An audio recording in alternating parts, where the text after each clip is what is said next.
সুপ্রভাত বন্ধুরা, আজ হলো 4 আগস্ট মঙ্গলবার। আজকের সকালের বরাক উপত্যকার শ্রীভূমি, করিমগঞ্জ, শিলচর, হাইলাকান্দি সহ আসামের বিশেষ বিশেষ খবরগুলি হলো: অসম রাজ্যে আরম্ভ হওয়া সেন্সাস অর্থাৎ জনগণনার স্বগণনা অব্যাহত। আগামী 17 আগস্ট থেকে জনগণনার কাজে নিয়োজিত এনুমারেটররা ঘরে ঘরে যাবেন। বিস্তারিত থাকবে প্রতিবেদনে। অসমের মুখ্যমন্ত্রী ডক্টর হিমন্ত বিশ্ব শর্মা অসম রাজ্যের বন্যায় ক্ষতিগ্রস্ত জেলাগুলির পরিবারকে অন্তর্বর্তীকালীন আর্থিক সাহায্য প্রদান করার কথা ঘোষণা।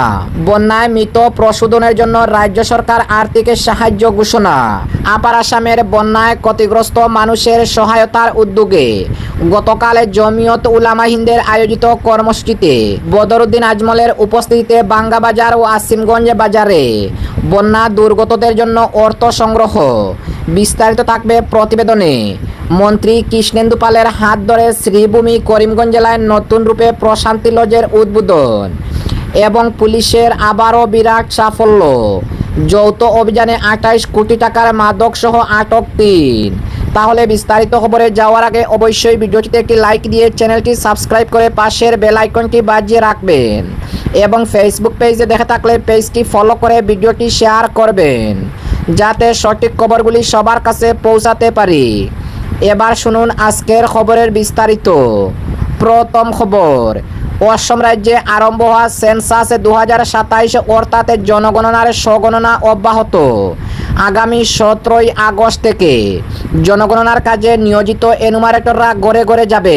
অসম রাজ্যের বিভিন্ন জেলায় লোকগণনা 2027-এর স্বগণনা প্রক্রিয়া অব্যাহত রয়েছে, যা আগামী 16 আগস্ট পর্যন্ত চলবে। এই স্বগণনায় সর্বস্তরের জনগণকে ccensus.gov.in পোর্টালে লগ ইন করে প্রতিটি ধাপ অনুসারে স্বগণনার ফর্ম পূরণ করতে পারবেন।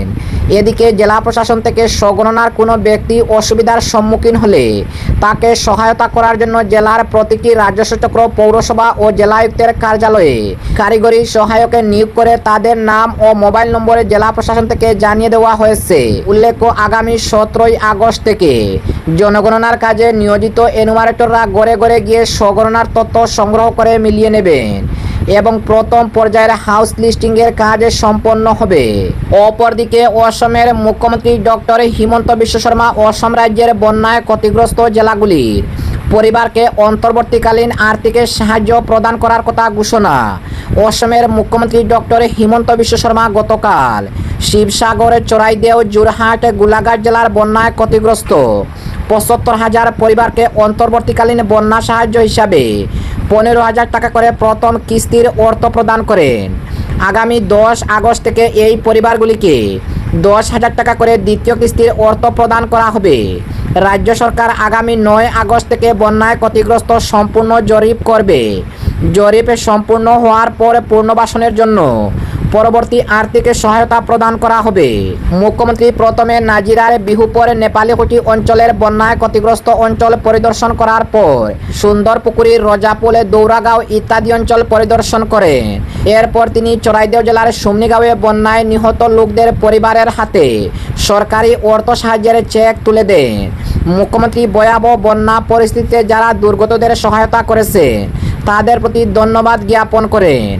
মুখ্যমন্ত্রী এবারের বন্যায় মৃত্যু হওয়া লোকেদের পরিবারকে অতিরিক্ত 5 লক্ষ টাকা করে সাহায্য প্রদান করা হবে বলে উল্লেখ করে মুখ্যমন্ত্রী হিমন্ত বিশ্ব শর্মা প্রধানমন্ত্রী সূর্যঘর বিনামূল্য বিদ্যুৎ যোজনার অধীনে বন্যা প্রভাবিত 4টি জেলার 9,289 জন সুবিধা প্রাপকের জন্য রাজ্য সরকারের পক্ষ থেকে ভর্তুকি মঞ্জুর করেন। শিবসাগর ও চড়াইদেও জেলার জনসাধারণকে 1 বছরের জন্য জমির খাজনা রেহাই দেওয়া হবে বলে মুখ্যমন্ত্রী উল্লেখ করেন। বন্যায় ক্ষতিগ্রস্ত লোকেরা গৃহ নির্মাণের জন্য দুর্যোগ সহায়তা বাহিনীর নিয়ম অনুসারে 1,20,000 টাকা করে সহায়তা পাবে। অনুরূপভাবে এবারের বন্যায় ক্ষতিগ্রস্ত পশুধনের জন্য পরিবারগুলিকে আর্থিক সহায়তা প্রদান করা হবে। বন্যায় নষ্ট হয়ে যাওয়া ফসলের জন্য রাজ্য সরকার আর্থিক সহায়তা প্রদান করবে। অঙ্গনওয়াড়ি কেন্দ্রগুলির পুনর্নির্মাণের জন্য 2 লক্ষ থেকে 2,50,000 পর্যন্ত এবং ক্ষতিগ্রস্ত স্কুলগুলির জন্য 2 লক্ষ টাকা প্রদান করা হবে। উল্লেখ্য, রাজ্যের বন্যা পরিস্থিতি ক্রমশই উন্নত হচ্ছে, তবে এখনও 5টি জেলার 335টি গ্রাম বন্যার জলে প্লাবিত রয়েছে। এবারের বন্যায় আপার আসামের 1,37,203 জন লোক প্রভাবিত হয়েছে। বন্যায় এ পর্যন্ত 85 জনের মৃত্যু হয়েছে। অপরদিকে আপার আসামের বন্যায় ক্ষতিগ্রস্ত মানুষের সহায়তার উদ্যোগে গতকালে জমিয়তে উলামা হিন্দের আয়োজিত কর্মসূচিতে বদরুদ্দিন আজমলের উপস্থিতিতে বাঙ্গাবাজার ও আসিমগঞ্জ বাজারে বন্যা দুর্গতদের জন্য অর্থ সংগ্রহ। আপার আসামের বন্যা দুর্গত মানুষের সহায়তায় ত্রাণ তহবিল সংগ্রহের জন্য শ্রীভূমি করিমগঞ্জ জেলায় গতকাল এক গণ অনুদান কর্মসূচি অনুষ্ঠিত হয়েছে। অসম রাজ্য জমিয়ত উলামা হিন্দের উদ্যোগে আয়োজিত এই কর্মসূচিতে সংগঠনের রাজ্য সভাপতি মৌলানা বদরুদ্দিন আজমল উপস্থিত ছিলেন। সংগঠনের পক্ষ থেকে গতকাল বাঙ্গাবাজার ও আসিমগঞ্জ বাজারে বন্যা দুর্গতদের জন্য অর্থ সংগ্রহ করা হয়েছে। সংগৃহীত অর্থ আপার আসামের বন্যা কবলিত এলাকায় ত্রাণ ও পুনর্বাসনের কাজে ব্যয় করা হবে। অপরদিকে মন্ত্রী কৃষ্ণেন্দু পালের হাত ধরে শ্রীভূমি করিমগঞ্জ জেলায় নতুন রূপে প্রশান্তি লজের উদ্বোধন। শ্রীভূমি করিমগঞ্জ শহরের ডাকবাংলো রোডে অবস্থিত প্রশান্তি লজ আধুনিক সুযোগ সুবিধা ও নতুন সাজে সোমবার সন্ধ্যায় আনুষ্ঠানিকভাবে উদ্বোধন করা হয়েছে। জাঁকজমকপূর্ণ অনুষ্ঠানে রাজ্যের জনস্বাস্থ্য, কারিগরি, পার্বত্য বিষয়ক ও বরাক উপত্যকা উন্নয়ন বিভাগের মন্ত্রী তথা পাতারকান্দির বিধায়ক কৃষ্ণেন্দু পাল এবং প্রাক্তনের রাজ্যসভার সাংসদ মিশ্ররঞ্জন দাস যৌথভাবে ফিতা কেটে ও প্রদীপ প্রজ্বলনের মাধ্যমে নবসজ্জিত লজটির উদ্বোধন করেন। অনুষ্ঠানের শুরুতেই লজ কর্তৃপক্ষের পক্ষ থেকে মন্ত্রী কৃষ্ণেন্দু পাল, প্রাক্তন সাংসদ মিশ্ররঞ্জন দাস সহ আমন্ত্রিত অতিথিদের উত্তরীয় পরিয়ে ফুলের তোড়া প্রদান ও পুষ্পবৃষ্টির মাধ্যমে সংবর্ধনা জানানো হয়। এতে অনুষ্ঠানে উৎসবমুখর পরিবেশের সৃষ্টি হয়। উদ্বোধনী অনুষ্ঠানে উত্তর করিমগঞ্জের বিধায়ক জাকারিয়া আহমেদ চৌধুরী, দক্ষিণ করিমগঞ্জের বিধায়ক আমিনুর রশিদ চৌধুরী, জেলা বিজেপির সভাপতি সঞ্জীব বনি, বিজেপি নেত্রী চন্দ্রারানী সিনহা, বিজেপি নেতা রাজশেখর দাস, বিশিষ্ট সাংবাদিক রাহুল পাল সহ বিভিন্ন রাজনৈতিক দলের প্রতিনিধি, বিশিষ্ট ব্যবসায়ী, সমাজসেবী, সাংবাদিক ও গণ্যমান্য ব্যক্তিরা উপস্থিত ছিলেন। অনুষ্ঠানে বক্তারা বলেন, শ্রীভূমি জেলায় আধুনিক মানের আবাসন, বিভিন্ন সামাজিক এবং কর্পোরেট অনুষ্ঠানের উপযোগী পরিকাঠামো চাহিদা ক্রমেই বাড়ছে। সেই প্রয়োজনের কথা বিবেচনা করে প্রশান্তি লজকে আধুনিকভাবে গড়ে তোলা হয়েছে। তাদের আশা, নতুন এই প্রতিষ্ঠানটি জেলার অতিথেতা শিল্পকে আরও সমৃদ্ধ করবে এবং পর্যটন ও ব্যবসায়িক কর্মকাণ্ডে ইতিবাচক ভূমিকা রাখবে। লজের স্বত্বাধিকারী আশিস দাস পুরকায়স্থ জানান, শ্রীভূমি করিমগঞ্জ, কাছাড়, হাইলাকান্দি, ত্রিপুরা, মেঘালয় সহ দেশের বিভিন্ন প্রান্ত থেকে আগত অতিথিদের আরামদায়ক ও নিরাপদ আবাসনের কথা মাথায় রেখেই লজটি আধুনিকভাবে সাজানো হয়েছে।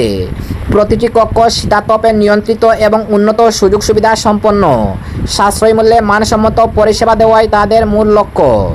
তিনি আরও জানান, আবাসনের পাশাপাশি বিবাহ, বৌভাত, অন্নপ্রসাদ, জন্মদিন, বিবাহবার্ষিকী, কর্পোরেট মিটিং, সেমিনার, সাংস্কৃতিক অনুষ্ঠান ও অন্যান্য সামাজিক আয়োজনের জন্য লজে বুকিংয়ের ব্যবস্থা রাখা হয়েছে। প্রশস্ত হলরুম, আধুনিক পরিকাঠামো এবং উন্নত পরিষেবার মাধ্যমে প্রশান্তি লজ সাধারণ মানুষের কাছে একটি নির্ভরযোগ্য অনুষ্ঠান স্থল হিসাবে গড়ে উঠবে বলে তিনি আশাবাদ ব্যক্ত করে। এবং আজকের শেষ খবরটি, পুলিশের আবারও বড় সাফল্য, যৌথ অভিযানে 28 কোটি টাকার মাদক সহ গ্রেফতার 3। শিলচর, কাছাড় জেলার লক্ষ্মীপুর থানার অধীন ভুবন পাহাড়ের পাদদেশে মতিনগর এলাকায় আর্টিস আসাম রাইফেলস ও পুলিশের যৌথ মাদক বিরোধী অভিযানে বিপুল পরিমাণ নেশাজাতীয় ইয়াবা ট্যাবলেট ও হেরোইন উদ্ধার করা হয়েছে। অভিযানে 3 জনকে গ্রেফতার করা হয়েছে। গোপন সূত্রে প্রাপ্ত তথ্যের ভিত্তিতে পরিচালিত এই অভিযানে ধৃতদের কাছ থেকে মোট 1,10,000 ইয়াবা ট্যাবলেট উদ্ধার করা হয়, যার মোট ওজন প্রায় 14 কেজি। এছাড়া 10টি সাবান কেসে বিশেষভাবে লুকিয়ে রাখা 223 গ্রাম হেরোইন বাজেয়াপ্ত করা হয়েছে। উদ্ধার হওয়া মাদকদ্রব্যের অনুমানিক বাজার মূল্য প্রায় 28 কোটি টাকা হবে বলে জানিয়েছে পুলিশ।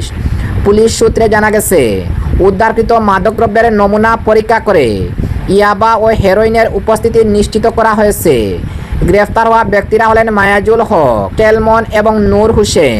প্রাথমিক তদন্তে জানা গেছে 3 জনই কচুদরম থানা এলাকার বাসিন্দা। এ ঘটনায় অভিযুক্তদের বিরুদ্ধে মাদকদ্রব্য মনোপ্রভাবিত পদার্থ নিয়ন্ত্রণ আইন NDPS এর সংশ্লিষ্ট ধারায় মামলা রুজু করে তদন্ত শুরু করেছে পুলিশ। মাদক পাচার চক্রের সঙ্গে ধৃতদের সম্ভাব্য যোগসূত্র, উদ্ধার হওয়া চালানের উৎস এবং সম্ভাব্য গন্তব্য সম্পর্কে বিস্তারিত তদন্ত চলছে বলে জানিয়েছে পুলিশ।